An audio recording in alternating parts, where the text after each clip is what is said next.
He dit a Low Record. Ja està, gràcies. Llavors, molt bona tarda.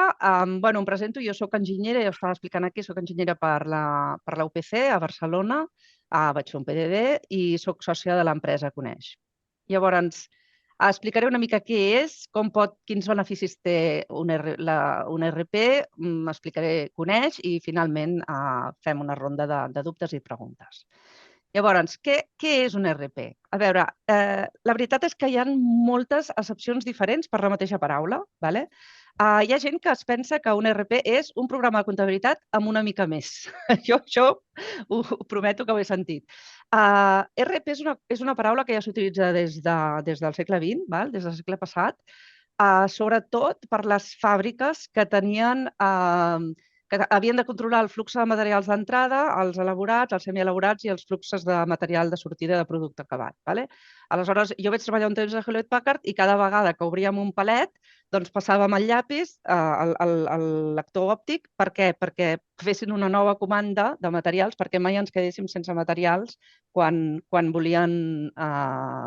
havíem de produir més. I a l'inrevés, si els magatzems de totes les distribuïdores estaven plenes i paraven les comandes, doncs també gestionar que no es produeixi més perquè si no hi haurà un embús.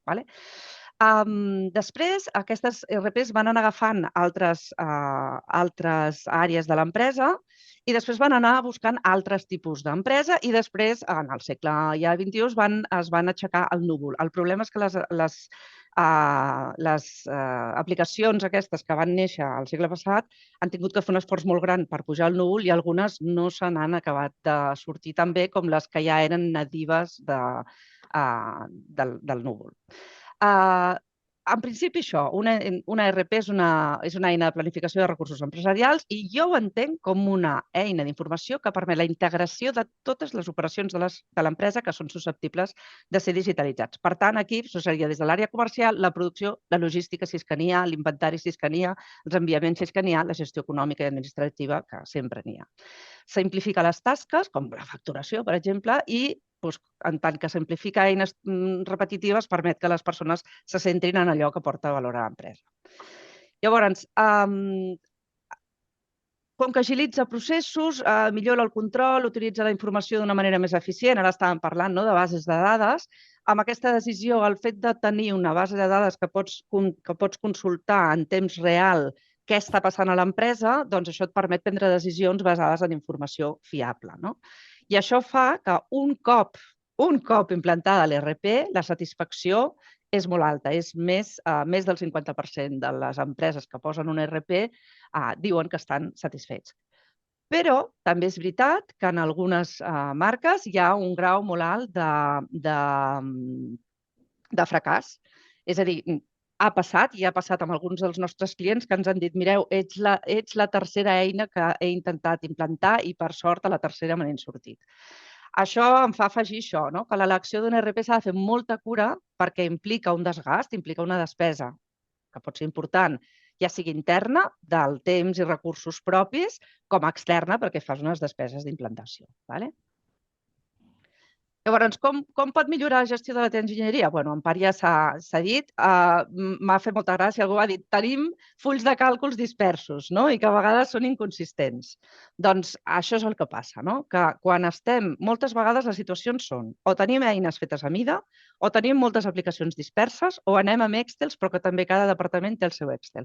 Hi havia una enginyeria molt gran que a mi em va confessar, diu, mira, és tal la dispersió que tenim que jo estic segur que hi ha algun funcional manager que demana a la seva assistent que li faci un informe de no sé què, que aquesta persona triga moltes hores a fer-lo i que després, al cap d'unes setmanes, un altre company d'aquest senyor li demana el mateix informe, que potser és creuar els dos departaments, i aquesta persona el fa perquè no s'han enterat que l'ha fet l'altra persona. I, a més, els resultats pot ser que surtin diferents, perquè veuen de bases de dades diferents. I això provoca que quan integrem dos fulls de càlcul, per exemple, el full de clients que té el departament d'administració i el full de clients que té el departament de comercial, doncs el comercial segurament tindrà la marca. Per tant, tindrà això, marca del client. I, en canvi, administració tindrà el nom legal, que potser són Hinojosa e Hijos SL. Llavors això, evidentment, quan s'ajunten els dos, es duplica perquè la marca i el nom legal es dupliquen perquè no s'entén, el que fa la junció no sap que són dues coses que és la mateixa. Aquí ho explico en format llarg i per tant no hi entraré, no, crec que és una falta de respecte llegir quan sabeu tots perfectament fer-ho. Llavors, com pot millorar la gestió de la teva enginyeria? M'agrada aquest dibuixet, és com una sola base de dades, en el qual hi ha totes les taules agregades, totes les taules que es relacionen amb els camps principals i secundaris, etc. Llavors, cada persona de l'empresa veu una part de la base de dades. Una persona veu la part de projectes perquè li interessa saber les tasques que hi ha en els projectes i una altra persona d'administració el que veu són les factures que s'han calculat a base de sumar totes les hores que hem de dedicar per fer un projecte i potser hi ha el cap de projecte que està mirant la rendibilitat del projecte a partir de les hores que tinc planificades per fer i del cost de les hores. Però tot és la mateixa base de dades. Llavors, cadascú necessita uns detalls i direcció el que necessita moltes vegades són extreure aquestes dades i condensar-les en una sola gràfica, que és el que et possibilita les eines de Business Intelligence que també tenim integrades. Llavors, Coneix. Què és Coneix? Com funciona? Avantatges, alguns exemples. Coneix és una aplicació que se suporta amb ordinador, amb telèfon, amb tablet. Aquí també s'explica amb molt de detall, però és una aplicació web multidioma que està orientada a empreses que necessiten complir terminis, amb tensions de tesoreria, que necessiten controlar els costos, que necessiten planificar, necessiten una gestió documental potent. Cobreix totes aquestes àrees: CRM, gestió de projectes, planificació de projectes, KPIs, és a dir, indicadors de compliment, magatzem, perquè a vegades tenim enginyeries que fan projectes claus en mà, facturació i comptabilitat, recursos humans, gestió documental, qualitat i ticketing i control econòmic.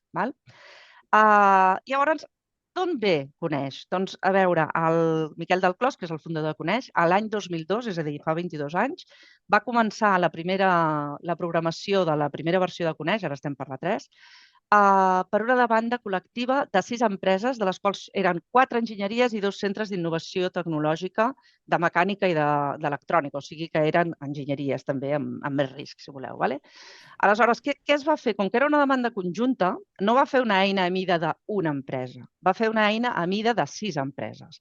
I aquestes 6 empreses van haver de posar en conjunt els seus procediments, la seva documentació, els seus perfils, els seus fluxos de treball, etc. Quan a vegades feien les coses de manera diferent, es buscava la millor pràctica, però a vegades tant era bo comptar les coses de la manera A que de la manera B. I el que van fer és fer configuradors, és a dir, el Coneix ja la primera versió va néixer amb la configuració que es pogués fer de la manera A o la configuració que es fes de la manera B. I això, què és el que ha derivat? Que ja d'entrada, quan ens ve un client, ja tenim diverses opcions per implementar-la. Això vol dir que hem de fer un estudi de les necessitats específiques d'aquell client, però això vol dir que també l'eina s'adapta molt més a les necessitats del client. Doncs quan nosaltres fem una proposta, sempre acabem dient això, els avantatges de la implantació d'altres sistemes també serien. Quins avantatges són? Integració de tot el sistema de gestió empresarial del client en una sola eina, base de dades única, tenir traçabilitat, això també és important, qui ha fet què. O sigui, quan dèiem que algú mirava amb una lupa a la base de dades, també algú, quan modifica aquella base de dades, deixa rastre. Qui ha entrat, des de quina IP, des de quin usuari i què és el que ha fet. Automatització de processos i, per tant, optimització del temps de treball, control en temps real de l'estat de l'expressa i sistema homogeni i configurable que, per tant, minimitza la programació a mida. Una vegada vaig fer un curs de vendes i em van de venda complexa, venda B2B, i em van dir, truca a les últimes vendes i demana'ls per què t'han comprat Coneix. I em va sorprendre que 3 de 5 em van dir, per tenir tranquil·litat. Diu, jo no sabia cap on anàvem. Jo no sabia si estàvem guanyant o perdent diners. Tenia la intuïció, però és que fins a l'any següent que tanquem l'any no acabo de saber quan és el nostre benefici. Jo vull saber en temps real on estem, com tenim l'empresa. I això, de la manera que ho tinc ara, no ho puc saber. Llavors, ara ja passaríem, amb l'ajuda de la Cami, a fer alguns exemples. I passaré a aquestes, ja dic, són 1, 2, 3, 4, 5, 6, 7, 8 pantalles. Si veiem que ens n'anem de temps, doncs abreviaré. Cami, pots compartir? Vaig a donar-te permís per compartir? Sí. Ja està. Començaré per una pantalla que és un pressupost d'un projecte. Em coneix, això sí que és... A la gent li agrada molt quan ho expliqui. Tu tens un pressupost. Del mateix pressupost, tu em pots fer una proposta a un client, tu em pots fer un llançament de tasques, tu em pots fer una previsió, una activació d'una venda, que vol dir una previsió de facturació, i una previsió de compres, perquè si en el projecte hi ha alguna subcontractació, doncs també ho pots tenir. Si us hi fixeu, jo tinc una fase 1 en blau, amb dos elements, dos ítems que són el verd, la direcció de fase 1, execució de fase 1. He fet el projecte més simple que es pot fer a la vida. Fase 1 amb 2 ítems, fase 2 amb 2 ítems i després finalment una subcontractació. Si us hi fixeu, comencem pel final. A baix de tot es diu que ja s'ha facturat 3.708 d'un total de 18.540 i si anem a baix de tot podem veure que ja hem generat que la forma de pagament serà una venda del 20% a l'inici i del 80% al final. Jo, al moment que el client em compra, ja puc fer aquesta previsió de facturació. A més, si tinc aquest cistellet aquí, el C24004 a sota de la compra, és perquè jo ja he encomanat la subcontractació que tenia prevista aquí, que jo pensava que em costaria 2.000 i que li posaria un 20% de marge. I després, tot el que hi ha per sobre, que és la direcció i execució de la fase 1 i la direcció i execució de la fase 2 amb 2 paquets, doncs tot això jo ja he enviat la planificació d'aquestes tasques. Si de cas fem veure que ho fem, sense fer-ho, perquè si no estaríem fent el doble, agafem tot això, li traiem l'última o li podem treure de dalt i fem engega les tasques, generar tasques. I ara jo simplement totes aquestes tasques amb aquestes hores previstes li dic a tal persona que ho ha de fer i ja tinc el projecte muntat, ja dic després que totes les tasques comencen i acaben entre tal data i amb el Gantt del projecte de manera molt fàcil configuro els timings de cada etapa. Nosaltres tenim un client que amb aquest sistema de pressupostos munta el que són totes les fàbriques de Casa Tarradellas. Ell té uns pressupostos, perquè no hi ha limitació de pisos, és a dir, pots posar 10 pisos si vols, el que se'ns acaben són els colors, però no el fet de posar pisos. Aleshores, ell té capítols amb etapes, subetapes, subetapes, i llavors fa el cas més complicat i quan ha de fer un projecte treu, o sigui, selecciona les etapes que vol i esborra les etapes que no vol. Llavors, això, quan jo vaig a la gestió del projecte, que he dit que a partir d'aquest pressupost jo he fet les previsions de venda, les previsions de facturació, les previsions de compra, tenim això, que és el resum del projecte. I què hi tenim aquí? Tenim 4 columnes que serien com els 4 moments d'execució d'un projecte. Jo tinc el pressupost inicial, que ve d'aquell pressupost que hem vist, és a dir, jo tinc uns ingressos de 18.000 i tinc unes despeses que obeeixen a 2.000 de compra i a 8.070, que són el preu que jo havia posat de les tasques. Amb comanda és el que tinc avui a sobre la taula, que és, jo he enviat una comanda, o sigui, el client m'ha enviat una comanda per 18.000, jo he enviat una comanda de 2.000, jo m'he gastat 81.000 en dietes, que no les tenia ni previstes, i jo m'he gastat en hores a l'import de 1.540 perquè 3 persones han posat hores i sumen 1.540. Això ja m'ho calcula a partir del cost empresa de la persona concreta que està fent el projecte. Perquè jo a cada persona ja li tinc la tarifa, és a dir, ja tinc quant costa aquella persona. Jo quan he fet el pressupost no sabia si vindria la Marta o el Josep a treballar. Tenia unes estimacions de costos per als càrrecs. Però, en canvi, en el moment d'arrencar el projecte i de llançar les tasques del projecte, allà sí que les persones tenen el seu cost. I si un dia he tingut que agafar una persona que em costava més perquè era l'única que estava lliure, doncs mira, me la sort. El previst és, amb la informació que jo tinc al dia d'avui, com acabarà el projecte. És a dir, si jo faig totes les hores que tinc previstes, em gastaré fins al valor de 7.401 euros. Més de dieta segurament en tindré més, però com que no en tenia informació, tinc aquests 81.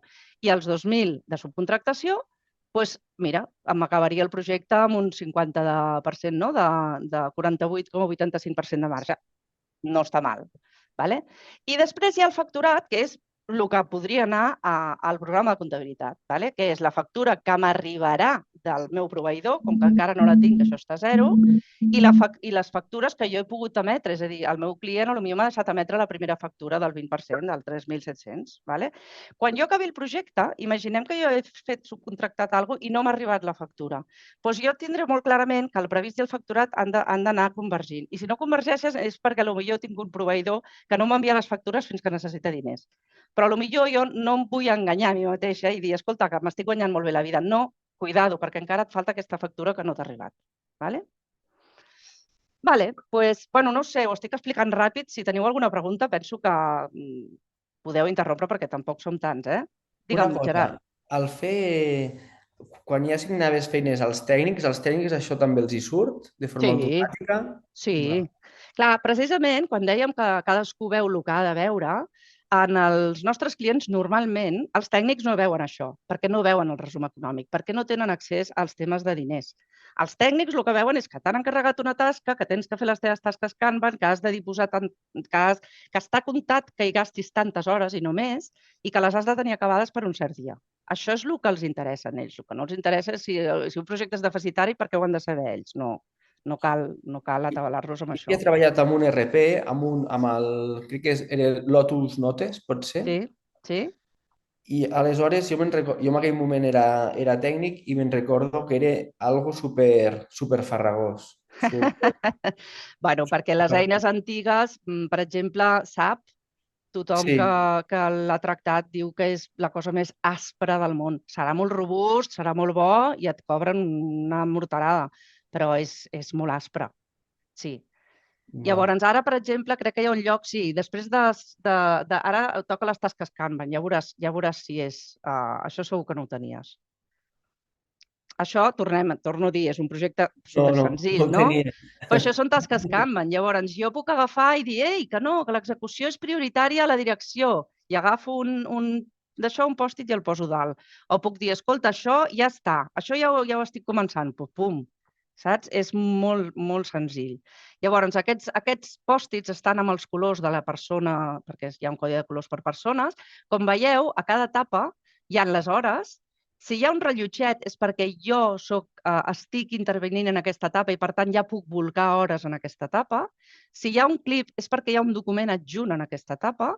I si hi ha un globus és perquè hi ha comentaris en aquesta etapa. Llavors, què permet tenir globus i comentaris i tot això? Doncs, per exemple, imagina't que el Gerard em dona una tasca a mi i em diu, Judit, fes un plànol de conjunt de no sé què segons aquest tipus de plantilla. Aleshores, jo rebo aquesta tasca i li faig una nota que li dic, escolta, aquest tipus de plantilla no em quadra perquè jo vaig estar a la reunió i em va semblar que ho havien de fer d'aquesta altra manera. Si jo no tingués coneix, hauria de venir a tu, Gerard, i dir, te'n recordes que vam anar en aquell client i que tu després em vas posar una tasca que consistia en bla, bla, bla, bla. És que no tinc clar que la plantilla que em vas donar, que és aquesta, sigui la... En canvi, aquí jo simplement poso, la plantilla no em quadra perquè plata. I tu em contestes, no, jo estic segur perquè jo també vaig estar a la reunió i ho has de fer segons aquesta plantilla. Jo dic, amén, i ho faig. Ja tens tot el context, no cal que torni a començar de zero. Les tasques permeten fer checklist, permeten vendes, a vegades si veneu per administració, que tantes hores que feu ja directament les veneu, permeten posar adjunts, permeten enllaços interns, que no és copiar, sinó fer com una porta cap al document que necessites, i comentaris i observacions. Després, posar hores, no sé si val la pena, fem-ho amb l'altra tasca. Simplement agafem i diem, jo he estat treballant 4 hores aquests 3 dies amb aquesta tasca. 4 hores, tants dies, com vulgui. I aquest no l'he agafat perquè ja són moltes hores posades. I dic, registrar i tancar. Ja està. I això és la manera de registrar. Veieu aquest semàfor a dalt verd, a dalt a la dreta? Això és perquè estic fitxant, és a dir, això és diferent imputar hores que entrar i sortir de l'empresa. Nosaltres, jo cada dia, com que utilitzem aquesta eina, cada dia quan m'aixeco i entro a treballar, obro el coneix i clico el semàfor. Es passa de vermell a verd Llavors, quan surto, passo el semàfor de verd a vermell i el coneix el que fa és restar les 2 hores. Què més? Càrrega de feina. A vegades podria ensenyar el Gantt de projectes i veuríem que potser estem amb 10 projectes, però l'interessant no és això. L'interessant és veure quan carregada està cada persona del meu equip. Ara hem posat un cas absurd. L'Abril Quejido hauria de treballar 23,64 hores cada dia, és absolutament impossible, per poder fer totes les tasques que té encomanades en el temps que té encomanat. Està morada de feina. Però què passa? Que si veiem els últims 3 dies no ha posat ni una sola hora. És una miqueta més de mitja jornada. Sí. A més, és que és fantàstic. No, Té que la mitja jornada són 12 hores. Sí. Vale. La mitja jornada. Ostres, anem forts. L'Abril Quejido té una jornada reduïda, no? Està treballant 0 hores de 6,87. Això vol dir que ella té una jornada de 6,87 hores, no em feu dir quin horari ha de fer.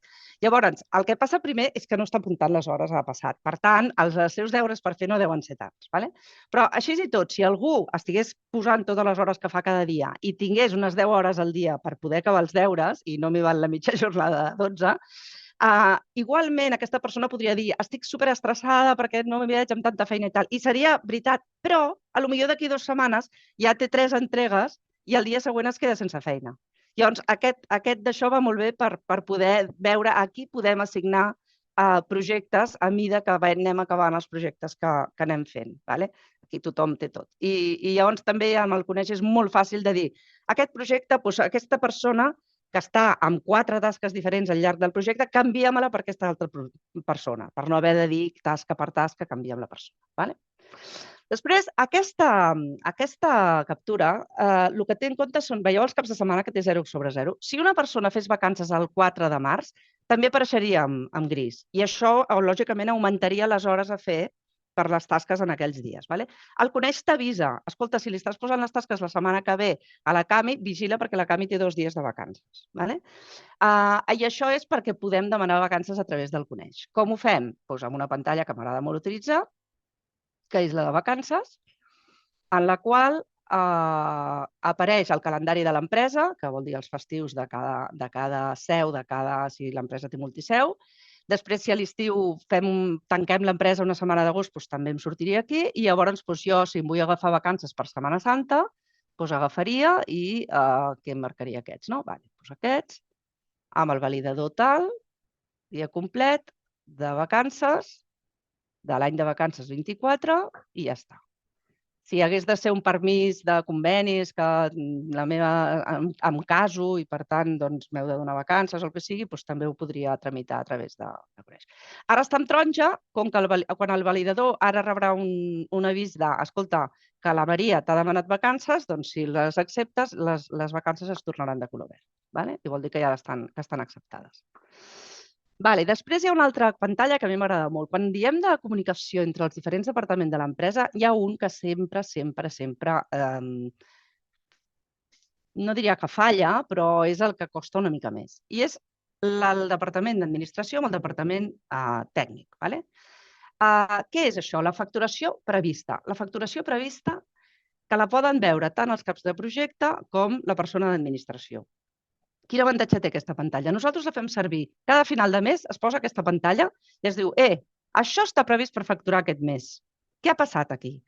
El cap de projecte, ell ja pot clicar a la columna de facturar, ja pot anar clicant i dir això ja m'ho he tret de sobre, això ja es pot facturar, perquè només és ell el que ho sap. I la persona d'administració, quan veu aquests clics, això va a missa. Ella, ja apreta el botó de facturar i el que fa el Coneix és que envia un e-mail amb un enllaç dient aquí té la seva factura en el correu de la persona d'administració del meu client. Si no ho fa, doncs almenys tenir la possibilitat de fer una reunió i dir que aquí hi ha coses per facturar. Si no es poden facturar, doncs canvieu-me la data i poseu-me aquesta factura, se n'anirà el mes que ve per la raó, jo què sé, perquè ha plogut i perquè no s'han pogut fer les obres. Però aquesta va molt bé per no oblidar-se mai res de facturar i per no haver de coincidir el departament d'administració amb el departament tècnic. Llavors, què passa? Ja nosaltres facturem tot el que haguem de facturar i se suposa que ho cobrem tot de manera superpuntual a 30 dies. Però a vegades les coses a vegades no funcionen tan bé com un desitjaria. Llavors hem d'anar a la pantalla de factures. Factures enviades. Aquesta pantalla, si anem a la dreta de la pantalla, Cami, veieu que hi ha 3 tipus de logotips, d'icones, no? És el sobre verd, el sobre blanc o el PDF, l'icona de PDF. Comencem amb el fàcil. L'icona de PDF és quan jo he enviat la factura com tota la vida, és a dir, jo he fet un PDF i l'he enviat al client amb un correu. Això es pot fer igualment des del Coneix. Però jo també, si una empresa no em deixa enviar enllaços, doncs és com ho haig de fer. També hi ha empreses que tenen portals de facturació, etc. Amb això tampoc hi entro. Llavors, el sobre verd què és? El sobre verd és que jo he enviat una factura al client en forma d'enllaç i el client m'ha clicat l'enllaç i, per tant, m'ha obert la factura. Jo, si el meu client no em paga i em diu és que no m'ha arribat la factura, torna-me-la a enviar, sé que està mentint. No li diré, però sé que està mentint, perquè jo sé que des de l'IP tal, amb dia tal, amb hora tal, ell em va obrir la factura. I a vegades passa una cosa que encara és més interessant saber-ho, i és que no m'obre la factura perquè l'adreça de facturació a la qual jo estic habituat a enviar-li les factures ha canviat. Llavors, allà no ho veurà ningú. Llavors, jo ho envio, no, si et vaig dir que me n'anava i que a partir d'ara això seria una altra, no, doncs a mi no em vas dir res. És molt pràctic saber que no t'obren una factura perquè pots trucar i dir, escolta, és que us estic enviant una factura i veig que no l'obriu. Què ha passat? I que et diguin, és que ara ja, és que hem abolit l'adreça aquesta i ara és una altra adreça, però no l'hem tancat, amb la qual van arribant els missatges. Realment està molt ben pensat per no pagar factures. Llavors, aquí deixeu-me fer un incís. A partir de l'any que ve, depèn del tipus d'empresa. Bueno, no, a Andorra no és això. A Espanya serà obligatòria la factura electrònica i posar-la en una plataforma. Ens assemblarem tots, per molt pimes que siguem, ens assemblarem a les empreses del sí, és a dir, a les empreses grans que han d'informar de totes les factures cada setmana. Doncs nosaltres haurem d'anar posant totes les factures a una plataforma, els clients hauran de dir que sí, que l'han rebut i després hi haurà traçabilitat del temps de pagament. Coses que passen. Després, ja per últim, us he dit que amb les RPs el bo que tenen de cara a direcció és poder fer consultes agregades que portin molta informació. Jo us he portat un molt senzill, que és el funnel de vendes. Aquí jo tinc a mà dreta l'import de totes les vendes que tinc en cada estat, en cada etapa, necessitat identificada, pendent de resposta, finalistes i signat. I a l'esquerra tinc el número, 4, 2, 1 i 2. Evidentment, això és una demo i hi ha molt poques vendes a la vista, però podria tenir tot un funnel amb moltes més vendes segons cada etapa. I el bo dels Business Intelligence és que a dalt ja tens uns quants filtres, potser per tipus de departament o per tipus de negoci, per dates. Després al mig tens el gràfic i a sota tens una taula. Llavors, jo si agafo, clico la part vermella, si clico la vermella, només em vindran, a sota només tindré la informació del P1, del que és vermell. Doncs a vegades va molt bé, tens totes les vendes desglossades per negoci, veus un pic i dius, ui, aquí què ha passat? Cliques al color, tens el detall i dius, ja me'n recordo, que vam fer una venda de no sé què que no és habitual. Amb això pràcticament he explicat res. He picotejat, he fet una micro demo de Coneix. No sé si algú té més preguntes sobre la demo i si no, ja anem a les preguntes generals. Sí, Gerard. Una cosa, a nivell de la gestió documental, a quina gestió documental us referiu? N'hi ha dos. Mira, veus aquí dalt de tot que hi ha la carpeta? Això seria gestió documental de tota la meva empresa. Aquí jo puc tenir els departaments que tenen la seva documentació i, per exemple, puc tenir, si jo tinc la biblioteca amb articles tècnics de tipus coses diferents, si jo poso aquí un article nou, jo puc fins i tot crear una taxonomia relativa al tipus de document que vull posar. Si vull uns càlculs d'uns forjats de no sé què, doncs ho posaré aquí. De manera que jo, si al cap d'un parell d'anys necessito, ostres, el fulanito va fer això, que estava superbé, vam dir que ho documentés, i va de no sé què, ho va fer el fulanito, va ser tal any, Si tinc diversos llocs perquè buscar-ho, amb el cercador avançat de documents ho podré trobar més fàcilment. Si no, qualsevol que digui quines coses s'han pogut penjar de murs de càrrega, doncs ho tindria aquí. Evidentment, cadascú fa la seva taxonomia. I després, potser és més interessant, a dintre del projecte segur que vosaltres teniu carpetes, no? Cada projecte té unes quantes carpetes que en el Coneix ja són unes carpetes estàndards, que si tu fas un projecte de tipus A ja es creen automàticament aquestes carpetes. Llavors, aquí, si anem en un... És igual, aquí encara que no n'hi hagi, no, m'és igual. Si posem un document, veureu que poden tenir moltes coses. Per exemple, poden tenir validació. És a dir, la Cam i jo ho utilitzem molt pel kit digital, ens anem validant documents, jo em penja documents, jo me'ls miro i els hi valido o no els hi valido. Després poden tenir dates de caducitat. Per exemple, si és un permís d'obres, pot dir, o un segell de qualitat, que encara és una cosa que va a més llarg termini. Escolta, aquest segell em caducarà amb data tal. I amb data tal, que són 2 mesos abans o 6 mesos abans, vull que s'avisi en aquesta persona. Doncs això ho permet el Coneix. Després també pots fer tipus de documents, documents tipus oferta. Llavors pots de manera molt fàcil dir, escolta, quantes ofertes he fet aquesta setmana? Doncs també ho pots buscar. I l'altre és, pots fer documents buits. És a dir, jo poso el nom del document, i això sempre explico que en una altra vida jo estava en un lloc que no em feien la reunió de kick-off per repassar totes les especificacions del projecte i no es donava bé el relleu entre comercial i departament tècnic. I aleshores jo volia que es fes aquesta reunió i que es pengés aquesta acta. Doncs jo poso un calaix buit, veus, amb 0 bytes, i fins que no entra el document, aquí m'apareix un topo de color taronja. Per tant, tinc documents pendents, tinc documents que caduquen, tinc documents per validar i tinc documents associats a taxonomia. Però, per exemple, la majoria d'AutoCAD i de tot això, els vostres clients ho mantenen dintre l'explorador de Windows normal i corrent, o no? No. La majoria, a veure, hi ha diverses casuístiques. Hi ha gent que es queda amb local el que està fent en aquell moment. I llavors, el que està acabat sí que ho pengen, perquè si jo sóc un projectista que no puc firmar el projecte i haig de pujar els documents perquè me la validi el meu cap de projecte, els haig de pujar. Llavors, moltes vegades el que fan és això, els documents en curs estan en local o estan en els servidors de l'empresa o estan en un drive. Això segons va a gustos. I després el document que ja està acabat es puja aquí. També tenim una altra cosa que no he comentat i és que els vostres clients poden tenir accés, si vosaltres els hi doneu, a una carpeta. O sigui, jo puc fer una carpeta d'entregables o fins i tot de seguretat, d'EPIs, el que vulguis, que el client m'ho demana 1000 cops, de quants cursos de seguretat han fet els meus empleats. Doncs això ho tinc a disposició del client i el client ho pot anar mirant. Fins i tot pot anar mirant l'avenç de les tasques per veure quines tasques s'han acabat i quines no s'han acabat. Això depenent del tipus d'usuari que jo li doni al meu client. També, i no ho he comentat, a les carpetes jo hi puc posar un enllaç, per exemple, d'un Dropbox o ja ho diré, d'aquests fitxers col·laboratius. Un Drive. Un Drive, gràcies, Cami. Doncs jo puc posar l'enllaç del Drive a la carpeta i així ja directament clicar i se m'obre.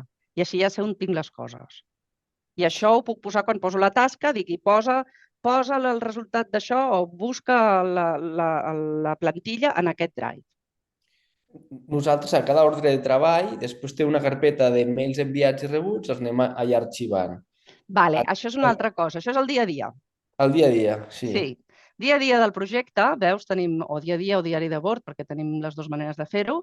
Nosaltres aquí, el Coneix permet rebre correus electrònics i posar-los aquí com a notícia. Jo puc posar la notícia com a de zero, és a dir, jo aquí puc dir penja una notícia nova i dir avui m'he reunit amb el client i ha decidit que perquè el proveïdor tal s'ha endarrerit, l'entrega del projecte serà una setmana més tard, per exemple, i ho poso aquí. Però també puc posar que jo li envio una nota al client dient tal com hem acordat avui, poso per escrit que hem decidit que tal. Jo copio això amb una adreça que té el Coneix, el vostre Coneix, i això va a parar aquí en forma de notícia. Va a parar al Coneix i ja s'ajunta amb l'empresa i amb la persona de l'empresa, del meu client. Si a més li assigno el projecte, doncs ja ho tinc aquí com a dia a dia. I el Coneix, a més, i també, si jo rebo del client una informació que és rellevant, jo ho reenvio a Coneix. I és de la mateixa manera, ell coneix, rastreja, detecta l'adreça del client i, per tant, això ja està sempre lligat amb la fitxa del client, de l'agenda del client. O sigui, és un procés semiautomatitzat, no? Podem dir? Sí, perquè nosaltres vam preferir fer-ho això per dues raons. Primer, perquè el correu, al principi teníem correu des del Coneix, però vam veure que tothom preferia utilitzar el seu correu. La gent està molt habituada al seu Thunderbird, al que sigui, i no vol canviar, i per tant no volíem competir amb un gestor de correu. I després perquè és molt millor posar allò que és rellevant a la carpeta del dia a dia i no tenir que fer arqueologia de mails. Jo, almenys, quan busco un email, em puc tornar ximple, perquè potser és un email del 2016 que és d'una persona que me'n recordo com es deia, però no me'n recordo el cognom i no, saps? I és molt complicat de trobar. En canvi, si només poso els mails que jo vull rellevar, que són rellevants i que vull conservar associats al projecte, és molt més fàcil. Això va molt bé, per exemple, al final del projecte, no? Si et diuen, no, però això també anava, o és que tu em vas dir que no sé què, espera't un moment, ho visques aquí, sí, ho vam dir o no ho vam dir? Pal. I dius, mira, sí, veus? Em vas enviar un email que deia que tal, que tal, que tal. Això que és un cloud? Perdona que et talli, és un cloud? Sí, és cloud. Sí, estic molt contenta de poder dir que el 2002 es va fer una eina al núvol, abans que existís la paraula núvol. Es deia una eina web. I també l'encert que es va fer amb MySQL i PHP, que són eines que encara s'estan utilitzant, perquè en aquell moment hi havia moltes altres que ja no existeixen a dia d'avui. Vale. A Apple hi ha algun problema? Cap problema. Tauletes... Tauleta, cap problema. Sí. Realment el telèfon, no sé si la Cami ara pogués passar una pantalla del mobile, no sé si és lo complicat que és. Tenim algunes funcions que és més lògic que es puguin fer des del telèfon. Per exemple, fitxar. Si tu estàs a casa d'un client per treball d'obra, doncs a visita d'obra pots clicar i tornar a clicar i també pots posar hores. Però hi ha coses que és molt complicat i que sí que es poden fer, però és que no és